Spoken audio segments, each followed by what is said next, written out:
across the pond that it's very early in the morning for you. I guess we just woke you up. Really, really excited to be here and for this whole event. First of all, I do have to thank a couple people. I've been working with Indie Recon since their very first time, so I have to thank Shelley and Johanna for continuing to invite me back and for putting up with me. Also, I need to thank Joanna Penn, who probably most of you know from thecreativepenn.com, as she's the one that actually got me involved with Ali to begin with. And I need to thank Orna for all of her, I don't know, energy. If we could bottle that, I mean, we wouldn't need caffeine, would we? So thank you, Orna, for everything that you do. And most of all, thank you, Foyles, for having us. I mean, who here thinks that they should do what the British Museum does and host a night in the bookstore? I would be the first to sign up for that. So anyway, good morning. I'm CJ Lyons, and Orna asked me to talk about the philosophy of serving the reader. Now, how many of you guys consider yourselves artists? Yeah, I was going to say, I have a feeling we have artists among us. How many of you guys consider yourselves business people? Ah, that's interesting. So it's about half and half. How many of you guys are like, I know I should have raised my hand both times, but I have no idea how to bring the two parts of my life together? So is there a schizophrenic category? Yeah, okay, well that's what we're going to talk about today, because the bridge between your creative life that you need when you're sitting at the keyboard and writing and creating content, and your business life that you need, because we are all of us, once we decide to sell our content and take control of our careers, we are CEOs of our own global media empires. And you need to think like that. It doesn't matter if you're what route you take to publish. You could be self-published, you could be traditionally published, you could be published with a small press, a big press, New York City, London. Does not matter. You still need to understand the business and take control of it because it's your livelihood. I mean, just think of that word when it's written out. Livelihood, right? You lose that? Do you lose life? I mean, that's not good. So I'm going to talk a little bit, and hopefully, I came up with this in the shower this morning, so I don't know if it's going to work, but hopefully with a metaphor that will illustrate why this is so important. So personally, I probably would not have raised my hand when I said, who here thinks of himself as an artist? I don't know about you guys, but that word makes me feel small, like I don't know if I'm good enough to be an artist, and uncomfortable, and a bit nervous to claim it for myself. I prefer the term storyteller. I've been a storyteller all my life. It got me into a lot of trouble as a kid, but that's a whole other story. Or, you know, more of a craftsman. I love the term wordsmith. So when I was thinking about what I was going to say to you guys this morning, I thought, okay, wait, wordsmith, artisan. That's like a blacksmith. So I want you guys to think about a blacksmith. Think about them creating a horseshoe. They work. Their sweat is going into that and sizzling off of it. They're plunging into the fire and pulling it back out and reshaping and remolding and making it just right until they're ready to deliver that product. That sounds like a lot of what we do, doesn't it? You know? Slaving over that keyboard. Maybe it's not quite as hot as a fire. And, you know, we can do it in our PJs, but still, it's work. And a lot of times as artists, as creators, we get so close to that work that we can't let it go. We just want to keep, she's nodding down here, yes. We should name this. I'm sure it's a medical condition. By the way, my other career in the past was as a pediatric ER doctor, so I tend to look for medical things and everything. But you know, we keep molding and working at it, massaging it, and we're just like, is it good enough, or is it right? And it's like we have a hard time letting go. But if we want our readers, our audience, or in the case of the blacksmith, our horse, to be able to do anything, we've got to get that horseshoe done. And we've got to put it on them, and we can't worry about what kind of muck it's going to be stepping in as it goes out into the world, and what kind of slings and arrows are going to be thrown at it as it goes on its journey.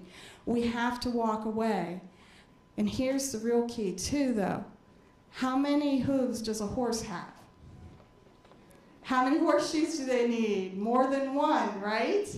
We can't have that horse stepping around on just one horseshoe. We have to get to work on the next. And our goal is to make that just as good, just as finely crafted, just as wonderful as the first. Or now that we know more of what we're doing, we know how this horse reacts to horseshoes, we know what we're doing with it, we're going to make it even better. We're going to set that bar higher. So that's where we are artistically, and that's how we get things out into the marketplace. But there's a pitfall there. A lot of us tend to get caught up in the marketplace. They realize, wait, numbers. I can play with those numbers. They don't take as much work as creating. I can go around, I can figure out how to game the system, how to get my horseshoes on the bestseller list for, I don't know, snow bear shoes, you know?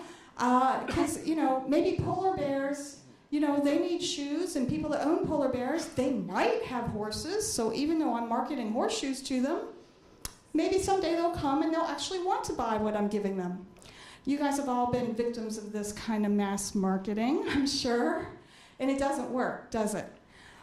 We also tend to get caught up in the numbers game as far as following trends, as far as following the money, as far as getting sucked into this morass of, well, I think I'm taking care of business because I'm paying attention to my Amazon ranking, right? No, that's not taking care of business. Taking care of business is taking care of the things you have control of, not fixating on the things that are out of your control. So I would suggest that the bridge between these two sides of our personalities, the need to take control of our business, of our livelihoods, and the need to keep true to our artistic potential and our creative spirit, the answer to that lies with our audience. If we go into both sides of the business and the creation with an attitude of serving our audience, and I truly mean serving, then our goal will change from wanting to sell 1 million books, which actually seems to be the goal of just about every new author out there. And of course, it sounds good. Who wouldn't want to sell 1 million books? It's a lot of fun. I've sold 2 million. I can tell you, it is a lot of fun. But that can't be your goal. Because wanting to sell 1 million books makes you think like, I can take this one product and just market the hell out of it till I've sold it to 1 million people. That's not serving anyone. What you want to do is find the audience that is your audience and how you can serve them. What need do you fulfill, with this tragic novel? What need do you fulfill with this how-to book on how to cope with, grief or loss? How can you serve them? If you take that attitude, then I would suggest that the bar is not, how can I sell 1 million copies of my book? The bar becomes, how can I write books that 1 million people want to buy? I want you to think about that. That kind of changes everything, doesn't it?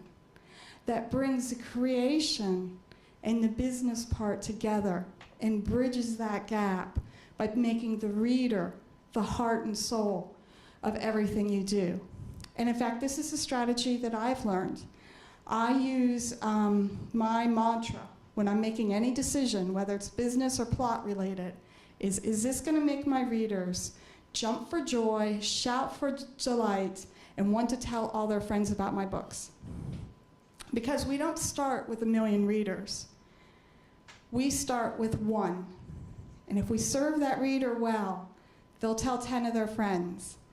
And if 9 of their friends enjoy it and remember our names, then they'll tell 10 of their friends. But here's the other key. Remember how that horse had 4 hooves? Needed 4 shoes instead of just 1? It's very difficult to make it in this business and to create a career of just 1 product with 1 book. you need to be working on the next. And with each book, you need to raise that bar higher and think, is this a book that 1 million people are going to want to buy and tell their friends to buy? And remember, you're not in competition with each other so much as you're in competition with every bestseller already out there, with every award winner already out there. But we actually have an advantage. It's not as overwhelming as it sounds, because a lot of them are not thinking about their readers, and we are. So if you take that attitude of, how can I serve my reader? How can I fulfill their needs? How can I make this book so impossible for them to say no to, that they want to spend their money on it, they're happy to spend their money on it? Then you don't have to worry. As I always say, and Orna's heard me say this before, if I keep my readers happy, I keep my bottom line happy. So that would be my mantra to you guys, is how can I write a book that 1 million people can't say no to?